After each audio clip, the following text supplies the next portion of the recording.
In the Google Ads platform these days, we need to make sure we're staying on top of everything, the ever-evolving, changing platform. So in today's video, I'm focusing on AI overviews, AI mode, and how in 2026 we must adapt our strategy to make sure that we're not only showing in the normal places within Google, but also in the AI overview and also AI mode. So the focus of today's video is to explain the difference and to really knuckle down and make sure we're adapting our strategy based on what's happening with Google Ads right now. So let's jump into a screen share.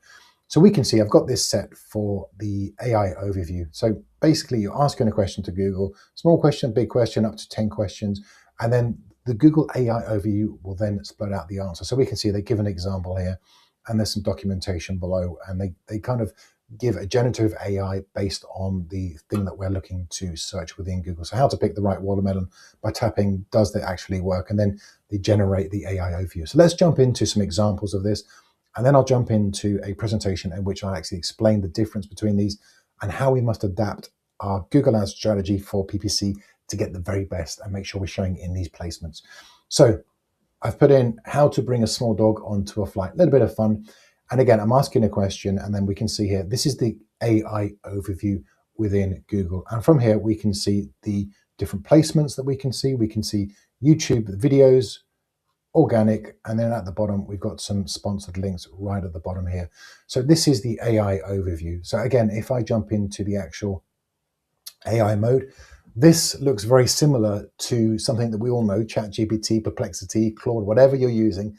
Again, very similar layout. So again, we're asking Google the question and then it will spurt out the answer. So keeping this relevant, let's put in the same prompt I've just put in. So how to bring a small dog on a flight. So if I put that into Google's AI, again, it will search and then it will come out with some answers. So booking in fees, calorie requirements, that's fine. But what I'm looking for and what we need to be focusing on is where else potentially are sponsored ads being seen. So we can see we've got some ads here on the right-hand side.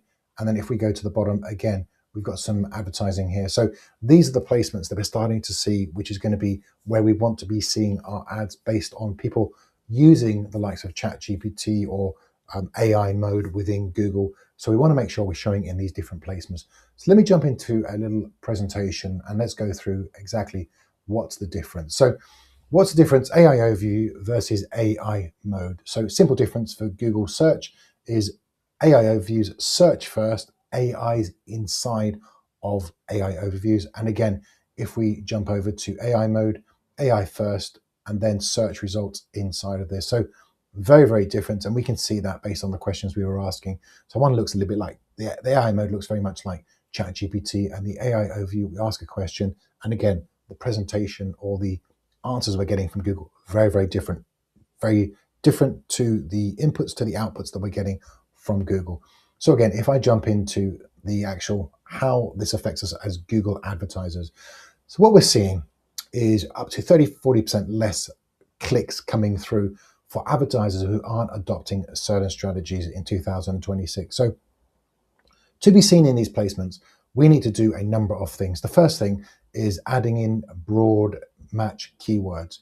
The second thing, performance max, adding in a performance max. Third thing is AI max. I wouldn't recommend AI max just yet, but as recording this, it's not working as well as it could be. Potentially that could improve in 3, 6, 9 months. But right now I would stay away from AI max, especially if you're new to Google Ads. And then we've got dynamic search ads. So I want to focus on the broad match keywords. So let's jump down to how we can actually explain this a little bit better. So there's 3 ways that we can implement these strategies. We can make sure that when we're adding in the keywords, rather than putting in as the example, we've got local builders and then adding that is as broad for your targeting. What we want to do is give the AI and anything AI related prompts, anything that we're doing AI, we need to give it more information. And the way we do this is to add in more words to the actual search that we're looking for. So for us, long tail keywords is, you have to make sure you're adding in these to get the very best from your Google Ads, the keywords that you're targeting. So rather than local builders, local residential builders near me is an example. So add in 4, 5, 6 words to make a sentence, which will then help the AI for you to be seen more relevant for, so longer term keywords. Pair broad with exact in the same ad groups. So remember, when we're creating the ad groups, we can add broad with exact. And the reason we do that is that with Google, the smart bidding then takes into a fact that we can pick up to 6 different signals from our terms. So if we're adding in 6 signals, then one of those is going to be looking at the keywords that we're adding in as exact for the broad terms. So it's additional signals that Google's AI will pick up based on adding broad, which we're starting off with, and then adding in the exact, which we're adding in through the search terms report. So very, very important. Start with 1 or 2 broad and then build them out. And again, once we factor this in, it's going to make a big difference to our Google Ads. And again, the third thing that I've got here is use smart bidding. So broad terms work best with smart bidding, e.g. maximize conversions. Now, if you're starting a campaign, I wouldn't start with maximize conversions, especially if you have no data. Always start with max clicks.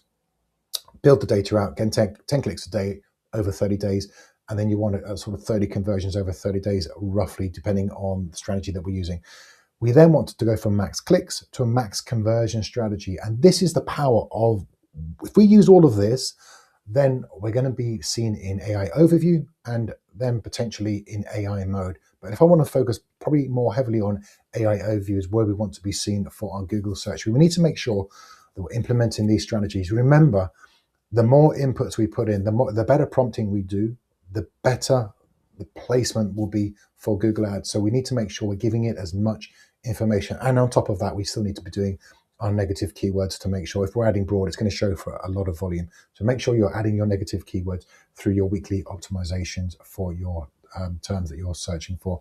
And again, adopting for SEO, just a little kind of overview for you.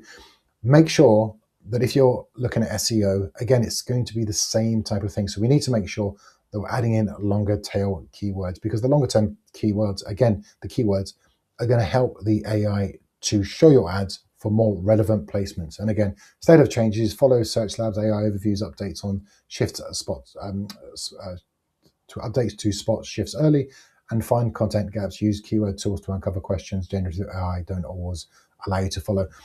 Remember, when we're adding in broad, because we're seeing a lot more terms being generated on a weekly basis, because people are now, rather than putting in 1 or 2 or 3 keywords, using things like Claude or the AI overview, or sorry, the AI mode, what's happening is that we're starting to generate new terms that haven't been seen before because of this. So by adding in broad, using smart bidding, and on top of that, doing what we need to do to make sure we've got the fundamentals, we're going to be making sure our ads, our Google search ads or our Google ads are being seen in the right keywords that we're targeting, because we've put those in as longer tail keywords, plus any additional new words that are created through people searching. So remember, the way people are searching is very different to how they were, say, 2 years ago to what they are now. A lot of people search through ChatGPT or through AI mode or different platforms. So remember, they're searching.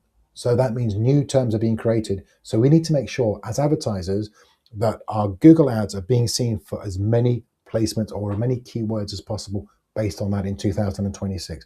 So if you implement these strategies, you will definitely see an improvement in your Google ads. But remember, all of this is in the strategy that we're making sure that we're optimizing on a weekly basis. If we're adding in broad, then we have to add in negative keywords. And I've got videos on this. There's a video there on negative keywords and how we can add those in to make sure we're keeping our Google ads on track.